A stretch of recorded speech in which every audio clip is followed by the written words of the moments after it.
Ayaw po nung meron akong kasamang pamilya sa dito sa gobyerno kasi tutol ako dun eh. Ayaw ko nung may mga kamag-anak na magkakaroon ng conflict of interest. Doon sa mga positive na pagsuporta nila doon sa aking plataforma at laban.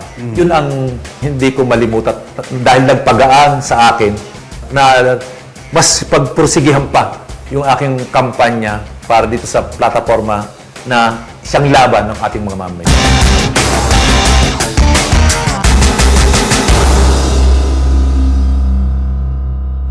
Calyodi, maraming salamat po for joining us on In Private on CNN Philippines. Alam niyo po, Calyodi, kayong padre de pamilya and you consider yourself a simple man and coming from an average Filipino family. Pero ngayon, napaka-high profile ninyo. Nasa mga debate, forum, nasa TV.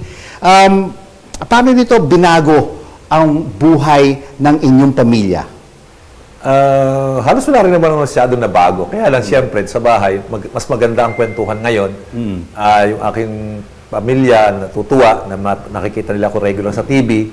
At may mga pagbati na natatanggap, na positive, doon sa kanilang mga kaibigan, na, oh, yung mister mo, lagi ko napanood ko kahapon, ganito, maganda yung sinabi niya. Kaya na-excite na rin sila na ngayon. Unlike before, kasi hindi nila gusto sa una yung aking naging desisyon na tumakbo eh. Marami silang pag-aalala. Pero alam niyo naman na Calyodi, no, sa social media, ang dami rin mga bad vibes, mga negative comments. Naapekto ba sila doon sa mga comments na yan sa social media? Nung una, grabe. Nung file ako, nung October, November, hanggang mid-December. Pero itong January, medyo nag-iba na hanggang February, March, medyo naging positive na yung mga comment. Tapos yung aking mga pamilya, parang nasanay na rin. At dahil nagkausap kami noong mga December na sinabi ko na huwag niyo nang pansinin kasi election ngayon. At doon nagkaintindihan naman kami. Kaya hindi nila pinapansin yun. Basta ang tinitingnan nila, yung mga positive comment na nakukuha nila doon sa kanyang mga kaibigan, sa mga kaklase, na ipinapaabot sa kanila at doon sila natutuwa. Kaya masaya kami ngayon sa bahay. Eh kasi madumi rin ang politika, no, Calyodi? Bakit nyo ba ito pinasukan? Obligado eh. Dahil grabe. Narinig ko yung mga tatakbo noon, mga September, October. Parang pare-pareho lang ng mukha. Pare-pareho ang mga sinasabi. Walang bago. Kaya nung mag-usap-usap yung grupo, nagkaroon ng desisyon na tumakbo. Para nang sa ganun ay maipaabot yung ibang klase ng politika, yung politika ng masa at yung ekonomiya na dapat para sa masa. At ang plataforma para sa ating mga manggagawa, para itaas ang kanilang mga sahod, hindi ba? Tama. Dahil yung mga kahilingan ng mga manggagawa, yung contractualization, na pinaka-problema yan ng mga manggagawa, yung sahod, yung taas ng presyo. Yan ang mga kahilingan ng mga manggagawa noong pa eh. Pero walang pumapansin. Si Pangulong Duterte ay pinansin yan, pero hindi naman niya pinatupad. Masama pa, hindi nga lang sa hindi pinatupad, gumawa pa siya ng isang executive order na nag-legalize doon sa Manpower Agency. Pag-uusapan natin yan, no, yung mga Manpower Agency at ENDO mamaya, no? Pero gusto ko rin malaman tungkol sa pamilya mo, no? Pag nakikita tayo sa mga debates, mga forums, mga TV programs, nag-iisa lang kayo. Ano bang role ng asawa mo at ng dalawang anak mo, isa babae at isang lalaki, sa kampanya mo? How involved are they? Yung misis ko, unang-una, nasa government siya, sa bangko, na part ng GOCC. Kaya nagpaalam siya sa boss niya, hindi siya pinayagan. Kaya hindi siya makasama. Pero yung mga anak ko, dalawa, yun, ang nakakasama ko. Mula sa proclamation, sa mga debate, nakakasama ko sila. Yun. At sa labas ng iyong kampanya at aktivismo para sa ating mga manggagawa, pakisabi naman sa atin at sa ating mga manonood, Calyodi, ano ba ang regular day sa buhay ng De Guzman family? Ano bang ginagawa ninyo? Alam mo, Rico, dahil sa ako ay walang full-time na ako sa trabaho ko sa DMP bilang chairman. At bilang chairman, medyo less yung mga activity dahil mas program and policy ang aking focus. May time ako ngayon sa pamilya ko. Kaya, at dahil sa ako'y wala namang fix na oras ng alis, hindi katulad nung nagkatrabaho na kailangan alas 5 pa lang, alis na sa bahay. at yung aking misis ay nagkatrabaho, ako yung tagapagluto niya. Ako yung naghahanda ng kanyang baon at magahan. Anong Then ako pa rin niluluto yung niyo? maghahatid sa kanya doon sa kapitbahay kasi yung kapitbahay namin, doon siya sumasabay sa sasakyan para makatipid papunta sa trabaho. Yun ang aking trabaho sa umaga. Then, pagkatapos na, may hatid ko na siya, tingnan ko lang yung aking Facebook, kung ano yung mga messages, at kung anong mga news. Yun ang aking regular na trabaho. Then, kung may schedule, lalabas, at pupuntahan yung schedule. Nako, ano bang paborito niyong ulam? Ano ang paboritong ulam ng misis mo? Ako sinigang. Sinigang. Sinigang na baboy. Sinigang na... Mas isdaan ako ngayon. After isda. 55 years ko na nag-ship na ako doon sa isda at gulay. Hindi na kuha sa baboy, nagbawas. Healthy living, hindi ba, Kalyodi? Hindi naman masyado, pero talagang umiwas na sa pampabata. Magkasing edad pala tayo.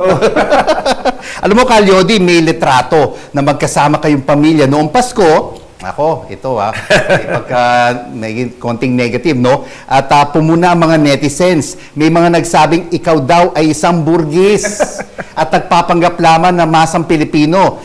I mean, what did it take for you to give your family a comfortable life while fighting for labor rights? Alam mo, sinabi nyo rin na nagtatrabaho rin ng misis nyo sa gobyerno. Nung unang maging mag-asawa ka ng misis ko, doon kami nakatira sa Pasig. Umupahan kami. Doon ay, bukod sa bubong ay yero, pati dingding yero. Nung umupahan kami doon. Nagkaroon ng oportunidad yung misis ko na makapasok sa bangko. At hanggang sa maging opisyal ng bangko. At yung mga anak ko, ay nagkataong mga scholar yung anak ko sa UP, nakapasa sa exam. At yun naman isang panganay ko ay scholar din dahil varsity, mahusay sa basketball. Kaya nakaluwag. At at the same time, kasabay ng pagkatrabaho yan, yung misis ko nag-sideline ba? Nag-aaral ng pananahi. Okay. At nung ako naman ay expert sa pagtatabas dahil 12 years akong cutter sa pabrika, napagsama namin yun. Ako ang taga-tabas, siya ang taga-kuha ng order. Yun, nagtulong kami, nagkaroon ng makina. Yun, nakatulong sa amin yan. At saka yung aking kaso sa Aris na tinanggal ako, na ipanalo ko yun. Nakabili ako ng lupa doon sa Kainta. Kasabay no, naging official ang misis ko, may housing loan. Kaya napagsama namin yung lupa ko at saka yung housing loan niya. Then, yung mga anak ko, dahil scholar naman, nagkaroon ng oportunidad na makakuha ng magagandang trabaho. Mga multinational corporation na puso ko ng babae, yun namang lalaki ko ay nakapasok sa cruise ship. Cruise ship. Cruise liner, no? Cruise liner. Oo.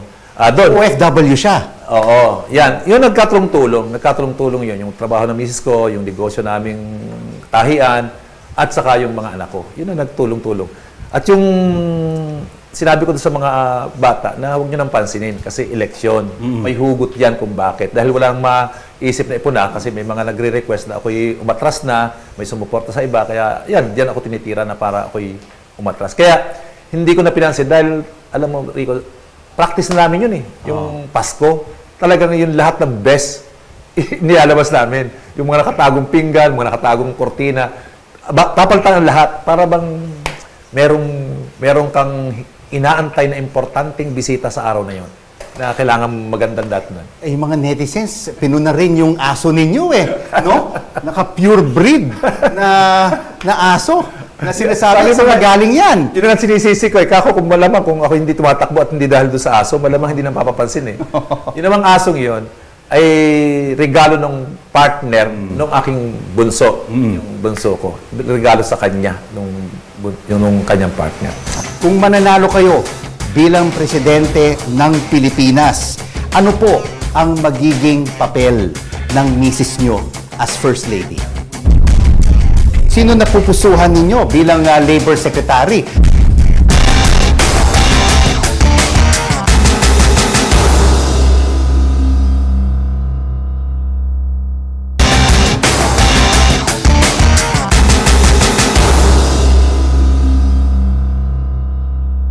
Kung mananalo kayo bilang presidente ng Pilipinas, ano po ang magiging papel ng misis nyo as First Lady? Nako, sa tabi lang siya muna. Sa tabi siya. Hindi ko papalahukin sa politika yung aking misis. Mas doon sa bahay. At bantayan yung bahay namin at hindi ko talaga bibigyan ng trabaho sa gobyerno. Bakit naman hindi? Kapag ko na lang, may kapag, experience siya sa government bureaucracy. Calyodi. Ayaw ko nung meron akong kasamang pamilya sa dito sa gobyerno kasi tutol ako dun eh. Ayaw ko nung may mga kamag-anak na magkakaroon ng conflict of interest para sa aking pagkatrabaho. Kaya hindi ko papayagan yun. Kung mananalo kayo, ang address po ng buong pamilya ay magpapalit. Hindi ba? Magiging Malacanang Palace na sa Maynila. Napag-usapan ba ninyo kung ano ang una nyong gagawin sa unang araw ninyo sa palasyo? Pero gusto ko matulog muna dahil pagod na pagod ako. Yung unang araw, makapahinga muna. Ay, yung pangalawang araw, Calyodi. Pangalawang araw na. Yung pangalawang araw, anong gagawin nyo? I mean, malasok kayo sa palasyo, anong unang gagawin nyo? Malamang round robin kami doon sa palasyo at alamin namin yung mga kwarto nito, kaninong mga kwarto ito. Magpamilyar kami doon sa palasyo. Yun muna yung aming gagawin. Ba, maganda yan, ha? Nakapasok na ba kayo sa Malacanang Palace? Oo, nung panahon ni Duterte, nung imbitahan ng mga labor leader tungkol doon sa issue ng contractualization na hindi pa niya na ipapatupad. Humingi kami ng pakikipag-usap sa kanya para singilin. You aspire to prioritize workers' welfares over business profit. At ang Kongreso ngayon, hindi ba, nakita natin, nag-amend on key,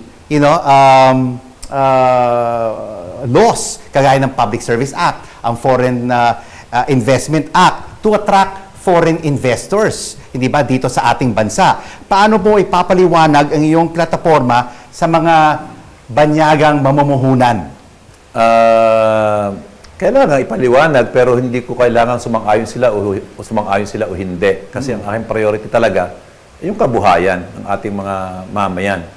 Kasi nga, sa dami na naging presidente natin, di ba? Puro foreign investment, puro foreign investor. Wala namang inaabot eh. Wala pang 10 billion dolyar ang kanilang nakukolekta. Mas malaki pa yung binibigay ng OFW natin. Tapos napakadami mga request sila, dami mga policy gustong baguhin. Yung structural adjustment program natin na talagang sumira sa ating ekonomiya. Yung WTO mga rules and regulation o agreement talagang nagwasak sa ating agricultural economy. Kaya yung dalawang yun, dahil doon sa SAP at saka doon sa WTO agreement, ay talagang bumagsak yung ating ekonomiya. Sa halip na tayo, dati, nag-export tayo ng mga produktong natin. Ngayon, importer na tayong lahat eh. Hindi lamang ng nangyaring produkto, kundi pati agricultural product, pati bigas, pati isda, sibuyas, bawang, ini-import na natin. Lahat ng pangangailangan natin ay gusto nating bilhin sa dayuhan. Samantalang kayang-kaya naman nating i-produce dito. Kaya yun ang aking gagawin. Sa mahabang panahon, mula kay Marcos hanggang kay Cory, dito kay Duterte, puro business na lang ang pinaburan. Kaya yung presyo ng bigas hanggang ngayon, di ma-resolve. Ang daming mga sinasabing magagandang bagay na ipinagawa, ang daming mga batas na ginawa, mga state-of-the-art na mga airport at pier ang pinapagawa, expressway. Pero yung presyo ng bigas na is essential sa mga tao, hindi lang mababa ang presyo. Presyo ng kuryente, pagpapa-hospital ng mga tao. Bakit naman ganun, Calyodi? Bakit ganun pa rin? Hindi pa rin nagpapalit. Bakit ang mga presyo ng mga bilihin, nag-i-import tayo ng bigas, ng mga kung ano-ano pang mga bagay, mga agricultural products. Bakit hindi nag-i-improve? Ay dahil nga, nag-i-improve. May nag-i-improve. Nag-i-improve ang kayamanan ng iilan, ng mga malalaking negosyante. Kasabay doon, ang pag-improve ng kanilang kabuhayan, ang paghihirap naman ng ating milyon-milyong mamayan. Yan yung problem. Yung framework ng ating paggugobyerno mula kay Marcos hanggang ngayon. Ang framework nila, idaan sa kamay ng mga laking negosyante ang pag-unlad ng bayan at kabuhayan ng ating mga mamayan. Yan yung problema. Alam ko yan sa framework ng sinasabi sa economic na neoliberal na patakaran na nag-aantay ng trickle down na pagka daw yung mga negosyante ay yumaman na at napuno na yung bulsa nila, Trickle down economics. Trickle down economics, Oo. hindi ba nangyari? Hindi nangyari. Sa halip na mag-trickle down ay trickle upward. Oo. Kaya yung yaman ng bansa ay na-concentrate sa kamay ng mga bilyonaryo, ng mga Ayan. korporasyon. Sinasabi mo, yung kayamanan, nagtitrickle upwards. Hindi ba? At saka nag-i-improve and improve ang kayamanan Ng iilan. ng iilan. Kaya gusto nyo mag-impose ng 20% tax on the 500 richest Filipinos para ma-fund ang agrikultura at ang health programs, hindi ba, Correct. ng gobyerno ninyo. Correct. Pero Correct. naman, Kalyodi, realistic ba ito? Kasi kailangan ito ng approval ng Kongreso. At kung magiging presidente kayo, mahihirapan rin kayo. Hindi ba? Ipasa itong mga panukala sa ating Kongreso. Ano ba ang plan B nyo kung hindi matutuloy ang gusto nyong batas na iakyat ang buwis para sa mga mayayaman at saka mga elitista?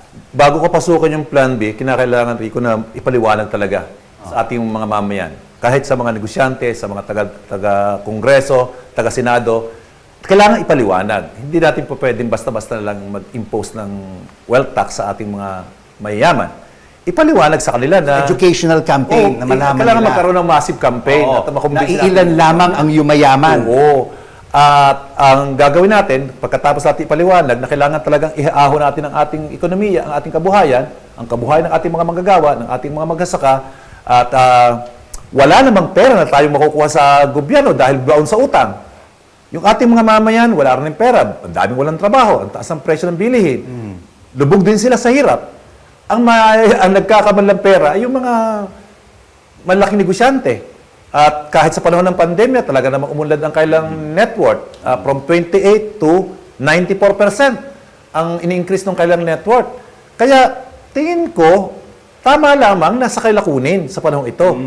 At dapat nila ikasiya. Oo. Dapat sila matuwa dahil magiging bahagi sila ng pagsalba ng kabuhayan ng ating bansa at ng ating mga mamayan. At sinasabi nyo rin, no? Yung mga mayaman, yumayaman, hindi ba? Lalong At saka lumayaman. yung mga empleyado nila, contractual, hindi ba? Marami sa kanilang mga empleyado, hindi full-time, walang benefits. Balikan natin ngayon yung issue na yan na sinabi nyo dati tungkol sa ending contractualization na tinamis ni President Duterte noong 2016, tapos hindi nangyari. So, ang tanong ko po, Kalyodi, paano po ninyo matutupad ang pangako ninyo to end contractualization kung magiging Pangulo kayo ng Pilipinas? Sa batas kasi nakasulat, may authority yung presidente na i-restrict or i-prohibit ang contractualization. Kaya lalabas lang ako ng executive order o kaya naman utusan ko yung aking Secretary ng Department of Labor na huwag lang i-restrict kundi i-prohibit at ibalik sa dating kalakaran bago ang Herrera Law. So, yun ba yung magiging unang executive order niyo kung magiging unang presidente executive kayo? order. Yan ang mga yung pinaka-importante kong gagawin talaga agad. Kasi gusto natin, Rico, na yung ating labor ay ma-empower natin. Kaya isang paraan yun na para ma-empower, ay alisin natin yung contractualization. Nang sa ganun, makagalaw sila batay sa ating konstitusyon at batay sa labor code. And at the same time, yung right to organize ay pagagaanin natin. Pagagaanin natin na hindi natin papadaanin sa butas ng karayom yung mga manggagawa na gustong magtayo ng union. Kung yung kumpanya, mga negosyante, in 1 week, magkakaroon ng registration, ay yung mga manggagawa naman dapat, sa pagkatayo na yan ng union, in 1 week din, dapat magkaroon siya ng registration. So, kung yan ang magiging executive order ninyo, of course, ang maglalakad niyan ang yung labor secretary, hindi ba? Sino napupusuhan ninyo bilang labor secretary ng administrasyon ninyo? Marami tayong mapipiling sa labor. Oo. Baka nandiyan Mga pangalan, Kalyodi. Nandiyan si Pit Pinlac, nandiyan si Rene Magtubo, nandiyan si Joshua Mata. Ang dami. Nandiyan, sino pa? Si hindi, tumatakbong senador si Bong Labog. Baka nakasama ko at alam ko naman, yan, mga yan, ay nagtutulak ng pagpapatigil ng contractualization. Pero sa ibang bansa, minsan, yung mga prime minister, mga presidente, sila rin, they also handle a ministerial or secretarial portfolio. Gusto nyo rin ba maging labor secretary kung kayong magiging presidente Ay, para hindi ba sakop rin ninyo? Hindi na, bibigay ko na sa ibang tao yan dahil mas marami akong secretaries na mangangasiwaan at susubaybayan. So, Calyodi, gusto mo ding buwagin, pinag-usapan ninyo no, in passing, no, kanina, yung mga manpower agencies. Hindi ba nangangahulugan na marami rin sa mga kababayan natin na mawawalan ng trabaho kapag binuwag ang mga manpower agencies? Actually, Rico, yun ang paraan para mawala yung contractualization. Kasi ang mukha ng contractualization ngayon, hindi na yung tinatawag na ENDO. Yung bang tatanggapin ng principal, yung manggagawa, then after 5 months, tatanggalin para hindi umabot sa 6 months. Hindi na ganun ngayon eh. Yung mga tinatanggap directly ng mga principal, nire-regular nila yan kasi tinitrain nila yan eh. Ang tawag nila dyan, core labor. Ang mukha talaga ng contractualization nasa mga manpower agency. Kaya yan ang dapat buwagin. At direct hiring na dapat. Wala na yung third party. Walang silbi naman yun Diretso eh. na sa kumpanya. Oo, tulad ng dati. Wala nang middleman. Wala nang middleman. Nangungutong lang yung mga yun eh. Nangungutong lang yun. Namumorsyento lang yung mga yun eh. Ngayon, yung sinasabi mo na mawawalan sila ng trabaho, hindi sila mawawalan ng trabaho. Yung mga manggagawa nila ay hindi mawawalan ng trabaho dahil nagtatrabaho yan sa mga kumpanya. Nagtatrabaho yan sa kumpanya. Ang problema nga lang sa sistema ng contractualization, hindi tinuturing ng principal ng kumpanya na yung nagtatrabaho sa kanya ay manggagawa niya. Ang sasabihin, doon ka magreklamo, yun ang employer mo, yung manpower agency. Ngayon, ito na ngayon. Doon na natin didiretso. Ngayon, yung mga ilan sa mga manpower agency, na mga 10 lang yan, 5, na mga manggagawang tagalista lamang ng mga pangalan, eh madali nang ihanap ng trabaho natin yan kasi may plano naman kaming employment. Oo, kasi mamawalan din sila ng hanap. Pero yan ay minsan 5,000 yung kailang mga manggagawang sinusupply, eh mga 10 lang yan, 15 tao lang yung nagmamanage kasi computer lang, record lang ng mga at nagkapasweldo. So, tanggalin ang mga manpower agencies, tanggalin mga Direct hiring mga na. middleman, direct hire na ng mga Gagawa natin ang paraan yung mga manggagawang 10, 15 sa bawat manpower agency. Palsko lang pinakamalaki dyan eh. At saka Asia Pro. Yung pinakamalaki dyan. Ay, bigyan natin ng trabaho kasi magkakaroon naman tayo ng public employment program na yung ating mga teacher, nadagdagan natin ang mga personnel, yung ating mga manggagawa sa sektor ng kalusugan, dadagdagan nila ng personnel.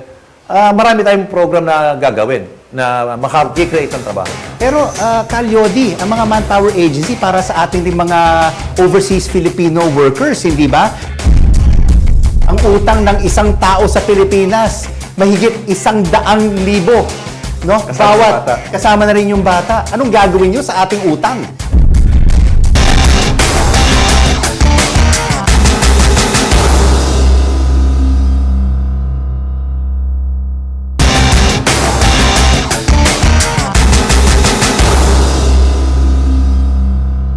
Pero, Calyodi, ang mga manpower agency para sa ating din mga overseas Filipino workers, hindi ba?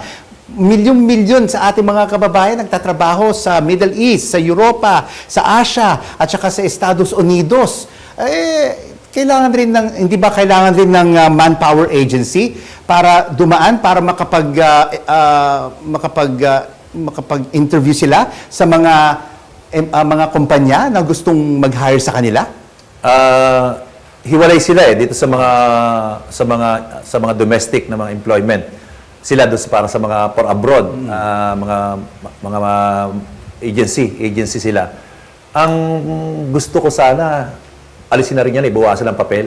At ang magtiyak ng employment, ng pagpapadala ng mga tao, ay gobyerno rin. Maging responsibilidad ng gobyerno, yung kaligtasan at katiyakan ng ating mga mamayan doon sa lugar na pagkatrabahuhan nila. Huwag natin ipasa sa pribado. So, gobyerno, sinasabi nyo, yung DOLE, Government to OWA, government. government to government. Government to government. Parang ginagawa natin sa Israel ngayon. Na government ang nakikipag-usap. Nang sa ganun, mangingilag yung gobyerno na lokohin yung ating mga manggagawa dahil ang kausap ay yung gobyerno natin. And at the same time, yung responsibilidad dapat talaga ng gobyerno, huwag niyang ipasa sa pribado. Yan ang problema natin, Rico, sa ating gobyerno. Mula noon, hindi lang ngayon. Hanggang sa ngayon. Ang problema, lahat ng kanyang responsibilidad, binapasa sa pribado. At si parang taga-kotong na lang, taga-facilitate na lang. Tamad. So, sa palagay ninyo, Calyodi, kailangan magtayo kung magiging presidente kayo ng isang OFW department. Kailangan ba natin yan? Na para magtitiyak, kung ano man tawag, na magtitiyak ng pakikipag-usap sa mga bansa na nangangailangan ng ating mga manggagawa at magkaroon ng klarong kasunduan para tinitiyak yung tamang sweldo at tamang proteksyon ng ating mga Pilipino mag-abroad. Yun ang kailangan natin. Kasi pag hindi, at ang mga ibibigay natin sa pribado yan, ay tatambak talaga yung mga kalokohang nangyayari pagsasamantala sa ating mga OFW. Kalyodi, alam mo, ako dati akong OFW. 25 years ako nagtrabaho sa Hong Kong at saka sa Singapore. Of course, marami sa mga kasama ko sa ibang bansa pumunta sa Hong Kong at saka Singapore kasi mababang sweldo dito, hindi ba? At saka hindi kaya sa pang-araw-araw na hanap buhay. At yung ating ekonomiya is weak, hindi siya malakas. Ano pang kailangan natin gawin? Anong gagawin ninyo para patatagin ang ating ekonomiya para hindi umalis ang ating mga kababayan sa ibang bansa? Tulad ng binanggit ko doon sa isang forum natin na i-reorient natin yung ating ekonomiya. Palalakasin natin yung ating agrikultura, yung pag-produce ng mga pagkain. Palalakasin natin yan. Pero lahat naman ayaw maging magsasaka. Dahil nga, ang problema, control ng kartel, ng mga kartel. Kaya dapat buwagin yung mga kartel. Kasabay ng pagpapaunlad ng produksyon ng pagkain, ng magsasaka, mga ngisda, at saka naghahayupan, yung pagbubukas natin ng sarili nating manufaktura. Ibalik natin yung dating sinimulan natin noong 1960 na mga manufaktura. Meron tayong pabrika ng bakal, meron tayong sapatos, may furniture, may ceramics. Marami tayong nasisimula na industriya noon eh. Paunlarin natin yun. Hindi po pwede na lahat ng pangailangan nating yaring produkto ay ating i-import. Hindi talaga tayo unlad yan. At saka yung ating mga manggagawa, na lalo na kung may mga skills sila, may talento, mag-a-abroad talaga yan. At yun ang problema natin. Na tayo nagpapaaral sa ating mga, ginagastos natin yung ating mga estudyante, nagpapaaral tayo, tapos makikinabang yung ibang bansa dahil walang available na trabaho dito. Kaya paunlarin natin yung ating industriya at paunlarin natin yung ating... Pero nakikinabang rin ng ating bansa, nakikinabang rin ng ating ekonomiya, ang laki-laki ng mga overseas remittances, no? Record high every year. Kahit may pandemya. Hindi ba? Pero ini-maintain naman natin yan, pero kung sino lang yung may gusto. Pero hindi dapat yung para bang mapipilitan lang dahil wala nang pag-asa dito sa ating bansa.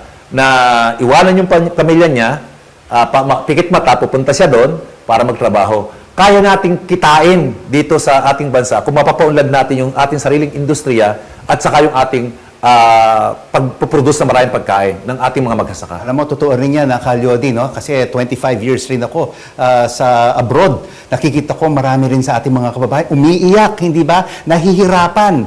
Nagtatrabaho, minsan hindi nga makauwi. 3, 4, 5 taon. Kasi hindi nila nakikita ang mga pamilya nila. Yung mga airfare nila, hindi na nila kinukuha na lang nila, hindi nila ginagastos pa uwi, binibigay nila sa kanilang mga pamilya. At saka marami rin mga broken families. Napakaraming kwento ng social effect doon sa dahil doon sa kahirapan ng buhay dito, kawalan ng pag-asa silang nakikita, talagang nag-a-abroad. At tingin ko, resulta yan nung pagpapabaya natin doon sa ating ekonomiya, yung sa ating agrikultura at saka doon sa ating manufaktura. Dahil yan, doon sa pinasok na nga mga kasunduan, ulitin ko nga lang yung sa Structural Adjustment Program noong panahon ni Marcos at itong WTO na part yan ng mga kasunduan ano ba tawag dito? Kondisyon, mga kondisyones. Yes. Sa tuloy-tuloy na pag-utang natin, ay ang mangyayari dyan, pagka hindi tayo nagpaunlad ng ating sariling industriya, lagi tayong lugi. Yung ating raw materials, i-export natin sa China ng napakamura, yung ore metal natin. Tapos sayariin ng China, magiging bakal. Dahil tayo may build na program ngayon, i-importin natin yung bakal ng napakamahal. Deficit lagi sa budget Dahil sa trade, deficit sa trade. Kaya laging utang ng utang ng utang. At yan ay mahabang panahon na. Kaya kasaysayan ng ating mga naging administrasyon, ang pangungutang. Nako, utang ng utang. Kalyodi, sinabi niyo yun, no? May hit ng 12 trillion pesos. 13.4 daw bago matapos. Bago matapos ang termino ni Pangulong Duterte. Grabe, ang utang ng isang tao sa Pilipinas, mahigit 100,000. No? Kasama na rin yung bata. Anong gagawin nyo sa ating utang? Paano natin mababayaran yan? Ang usapan namin ni Walden, huwag muna kami magbayad ng 5 years. huwag mo na magbayad. Oh. Marami namang bansang gumawa niyan eh. Hindi naman sa hindi babayaran, kundi huwag mo Debt na magbayad. moratorium. Deferred lang, para moratorium. Debt moratorium. Tama, debt Ano moratorium. magagalit sa 5 atin years. ng mga World Bank, IMF, Okay lang yan, at least may... Hindi tayo nagbabayad. At least yung ating pera na maiipon, magagamit natin, masisave, magagamit natin sa pagpapaunlad ng ating ng ating ekonomiya. Oo. At hindi lang naman tayo ang gagawa niyan, marami nang gumawa niyan at hindi naman inimbargo o ano. Napag-uusapan na i-restructure naman yung utang. Pangalawa, alam mo, dahil tayo lang may ganung policy na automatic debt appropriation. May plano kami, pagkatapos naming ma-deferred muna ang pagbabayad, plano namin ni Walden na paimbestigahan din yung mga utang na maanumalya, Oo. ng maanumalya na resulta ng sabwatan. Marami dyan onerous debt na at makakatuwang namin dyan yung FDC dahil sila nagsubaybay sa dyan sa mga utang na yan. And then, later, i-repeal na natin yung automatic debt appropriation na kumakain ng 20 to 40% ng ating kinita taon-taon ay pinambabayad automatic sa utang. Nagbabiolate nga sa Constitution dahil dapat education ang malaking budget. Oo. Anong nangyayari? Utang ang pinakamalaking pinapuntahan ng ating kinita. Sa mga surveys na nakikita natin, mababa po ang ranking natin. Ano po ang game plan ninyo to beat your opponents na, grabe, pinag-uusapan natin to, who have all the money and the power and the political machinery. Magkano na po ang nagastos ninyo sa kampanya ninyo?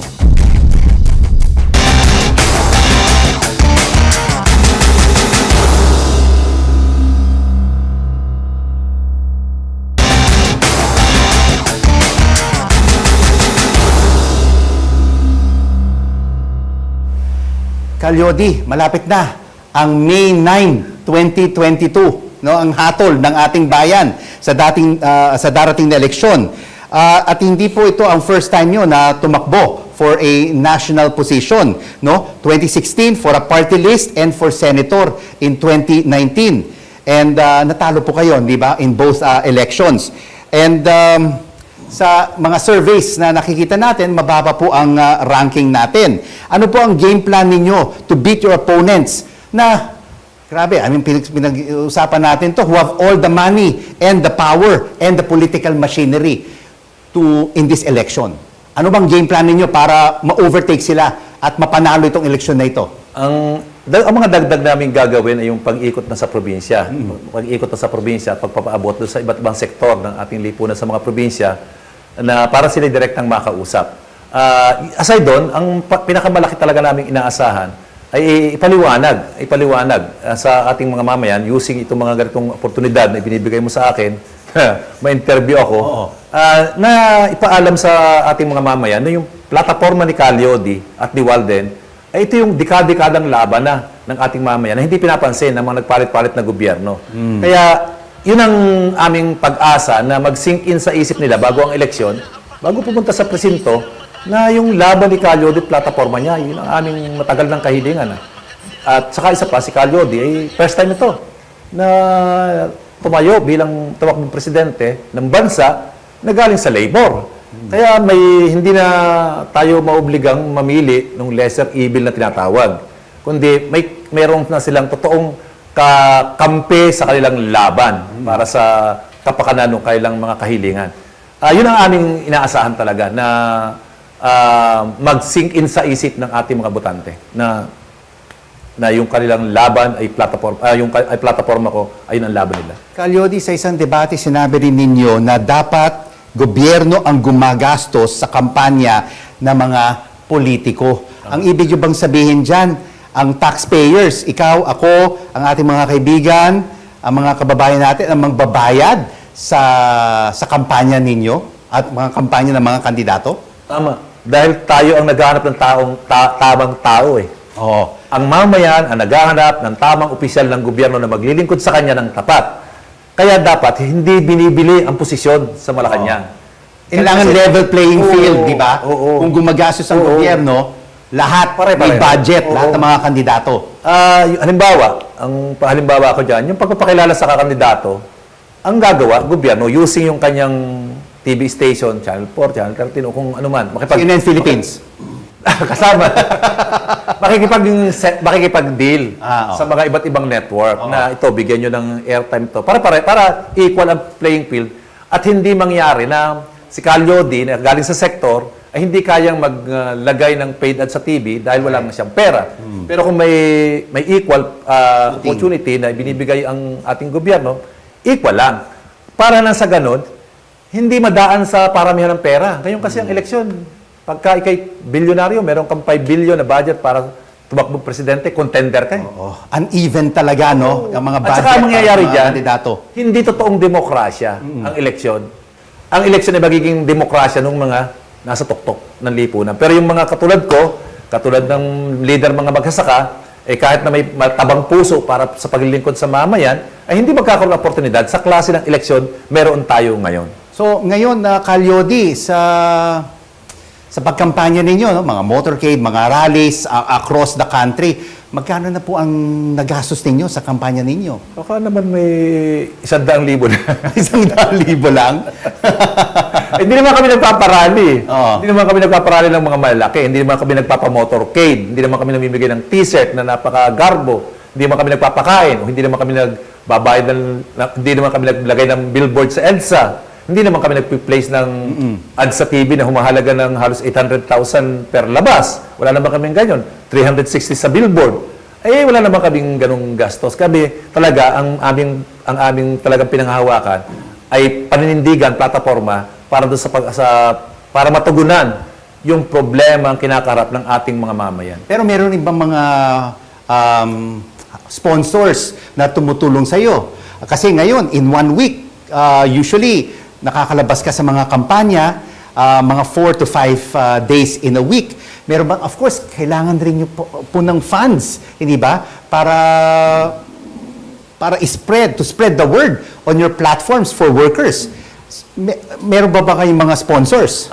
Meron naman, pero galing yan sa mga manggagawa, sa mga union, sa mga relate namin mga organisasyon.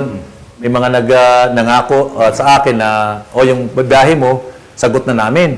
Kami na magpupunta doon sa biyahe mo, pamasahe. Pero yung hotel, pagkain, bahala ka na. Ngayon, may mga chapter naman kami sa iba't ibang region. Pagdating ko doon, sila na ang sumasalo sa akin. Doon lang sa opisina, makikitulog sa kailang opisina.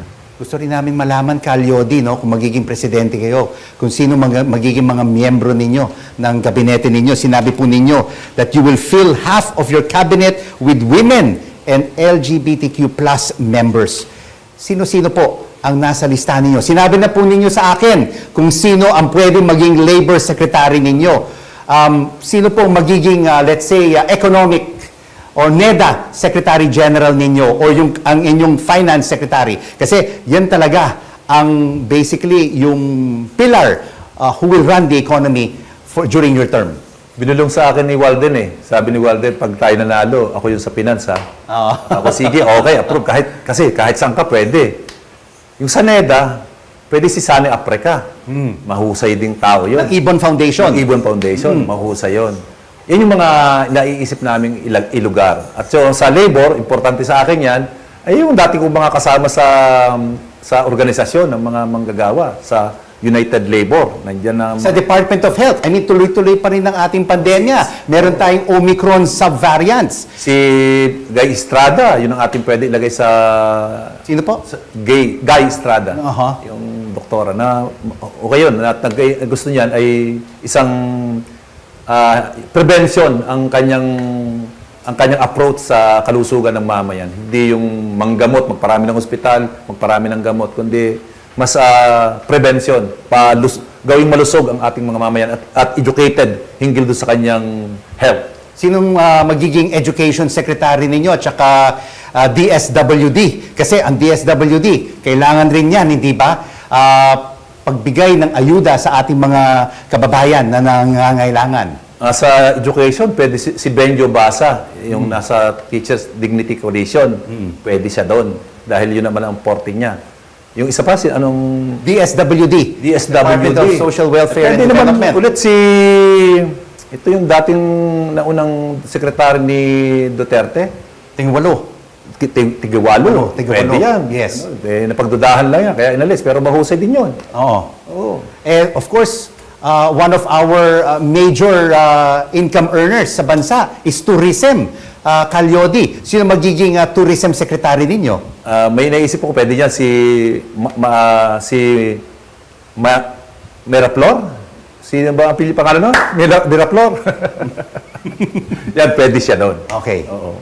At saka sa mga ibang mga cabinet Basta positions. ang tiyak ko, Arico, yung lahat ng mga kabinete ay magiging yung mga naka-framework doon sa plataforma namin na dapat unahin muna yung tao. Opo. Unahin muna ay yung mga mamayan at hindi yung mga mayayaman. Okay, hindi kami mag-appoint ng mga mangyayaman. Pwede naman.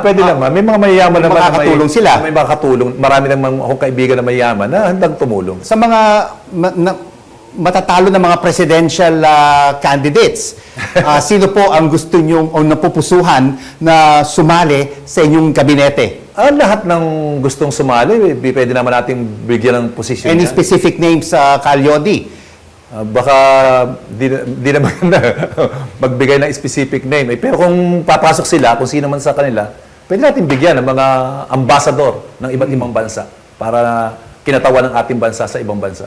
Alright, mga kaibigan, mag-a-appoint ba kayo ng mga kaibigan kahit magaling sila, may talent, they have the track record, kaibigan nyo sila, matalik na kaibigan, will you appoint them to your cabinet? Mas karamihan ng kukunin naming gabinete ni Walden ay yung tuloy-tuloy na nakikipaglaban at kasama sa mahabang panahon ng iba't ibang grupo, ng iba't ibang sektor na nagtataguyod ng interes ng mga mamayan. Mas doon namin kukunin. Hindi pa doon sa mga personal na mga kaibigan o kaklase o ano man. Hindi doon namin kukunin. Kapag hindi ko po kayo pinalad na maging presidente ng Pilipinas and the winning candidate offers you a cabinet position, will you accept it? Kasi magiging labor secretary kayo ng susunod na administrasyon. Will you accept the position? Hindi ko tatanggapin dahil alam ko magkaiba kami ng framework sa pagtakbo eh. Karamihan doon sa halos lahat ng mga tumatakbo ngayon ay pagpapatuloy ng mga dating policy na ginawa sa nakaraan. Yung idaan sa kamay ng mga malalaking negosyante, yung pag-unlad ng bansa, ay kontra ako doon. Dahil napatunayan natin yan sa mahabang panahon na walang nangyari. Ito ang resulta. Umunlad ng umunlad ang buhay ng mga mayayaman, ng mga kapitalista, ng mga bilyonaryo, at yung mga milyon-milyon nating mga mamayan ay naghirap na naghirap. Lumaki ang agwat ng mahirap at mayaman. Sa eksakto yan, yung 2% ng ating mamayan, Pilipino, ay kumokontrol ng 40% ng likhang yaman ng bayan. 40%. At yung 40% ng yaman pa ay pinag-aagawa ng 80% ng mamayan Pilipino. Ganong kalaki yung inequality na resulta ng patakaran neoliberal o yung trickle-down theory na binabanggit, nakakibat noon, yan ang resulta eh. Kaya hindi na natin pagkapatuloy yan. Kapag tumanggap ako ng posisyon at sinabi ko na ititigil ang kontraktualisasyon, itataas ng 750 ang sahod ng mga manggagawa, malamang, Rico, 2 months lang ako doon, tanggal na ako doon. Dahil titirahin ng mga malaking kapitalista, yung presidente mismo at yung buong gobyerno, yung buong slate nila, na i-pressure, na patalsikin ako. Tulad na nangyari sa iba. Sa palagay nyo, matutupad itong 750 minimum wage. Yung TCP, meron silang petisyon, hindi na-approve ng NCR Wage Council. Hindi talaga ma-approve yan kapag ganitong klase ng gobyerno. Talagang matinding laban.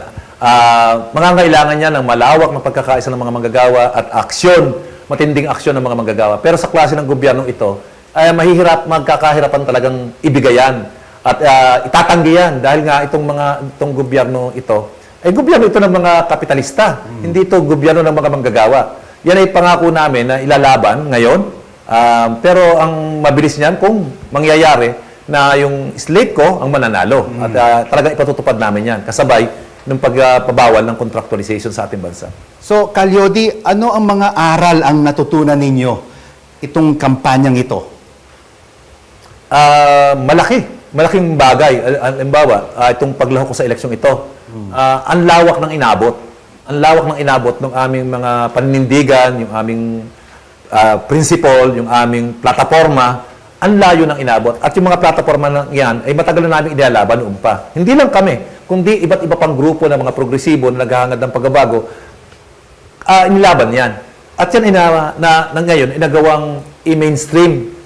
At may marami ang naniniwala na nakapagpabago sa diskusyon ng eleksyon ngayon kumpara noong hindi kami lumalahok. Kaya yun ang aking panawagan sa aking mga kasamahan na dapat gamitin din itong eleksyong ito para sa pagtitiyak sa pagsusulong ng interes ng mga manggagawa at ng mamayan. At kung magagawa nating may panalo, pinakamainam dahil tayo ang hahawak ng gobyerno, magagawa natin ng diretsyo, yung itaguyod, ipatupad yung mga pangarap ng ating mamayan na maging bahagi sa pag-unlad nitong bayang ito. Ano pong pinaka most memorable event ang na-experience ninyo so far during this campaign na hindi nyo makakalimutan? Yung mga statement na inilabas ng mga political analysts ng pagsang-ayon sa aking plataforma. Parang pakiramdam ko lahat ng bigat aking pasampasan mula October, November, December, biglang nawala lahat. At gumaang yung aking pakiramdam doon sa mga positive na pagsuporta nila doon sa aking plataforma at laban. Yun ang talagang hindi ko malimutan dahil nagpagaan sa akin na mas pagpursigihan pa yung aking kampanya para dito sa plataforma na siyang laban ng ating mga mamayan. Calyodi, ang panawagan ninyo sa ating mga kababayan na buboto sa darating na eleksyon? Ang panawagan ko lang ay lahat na ng klase ng politiko, ng kandidato, mula sa tuktok ng ating lipunan, ay napagbigyan na natin. Ibigay na natin sa kanila yung ating boto. Masaya tayo dahil sila ay nanalo. Pero ang problema natin, pagkatapos silang manalo, nakalimutan na tayo. At ang aking paniniwala, mga kababayan, dahil sila ay mga bilyonaryo, mga suportado ng mga kapitalista, or sa diretsyo ay kandidato na kumakatawan sa interes ng mga malalaking negosyante sa ating bansa, na ang interes ay kontra sa atin. Kung ano yung gusto nila, ayaw natin. Kung ano yung ayaw natin, yun ang gusto nila. Ayaw natin ng mataas na presyo, gusto nila mataas na presyo. Gusto natin mataas na sahod, ang gusto nila mababa ang sahod. Hindi magkakaroon ng pagbabago kapag ang patuloy nating ibinoto ay yung mga sikat pero mga kinatawa naman ng mga malalaking kapitalista sa ating bansa. Kung gusto natin ng pagbabago, huwag lang simpleng palitan ang Pangulo sa Malacanang. Ang palitan natin ay yung buong sistema ng ating gobyerno, yung mga batas na gumagawa ng mga batas na pabor doon sa mga kapitalista. Ang tawag ko nga, nagli-legalize ng pagkakamal ng yaman nila at nagli-legalize din ng kahirapan ng ating mamayan. Kaya sa Mayo 9, para hindi masayang ang boto, ay huwag natin iboto yung mga kandidatong nandoloko sa atin. Yung nagkukunwari at kumakabay sa atin sa panahon ng halalan. Pero pagkatapos ng eleksyon, pagkatapos panalo, hindi na tayo kilala. Iboto natin ay yung ating mga kakampi sa laban mula noon hanggang sa ngayon. Yun lamang at maraming salamat sa inyong lahat. Maraming salamat, Calyodi de Guzman, for joining us on In Private on CNN Philippines. Maraming salamat din sa inyo dahil ako yung pa ang dumayo sa akin dito. Itong mga ganitong pagkakataon ay malaking tulong para sa akin, para yung aking advokasya, yung aking plataforma ay may paabot sa ating mamayan. Maraming salamat. Maraming salamat, Calyodi.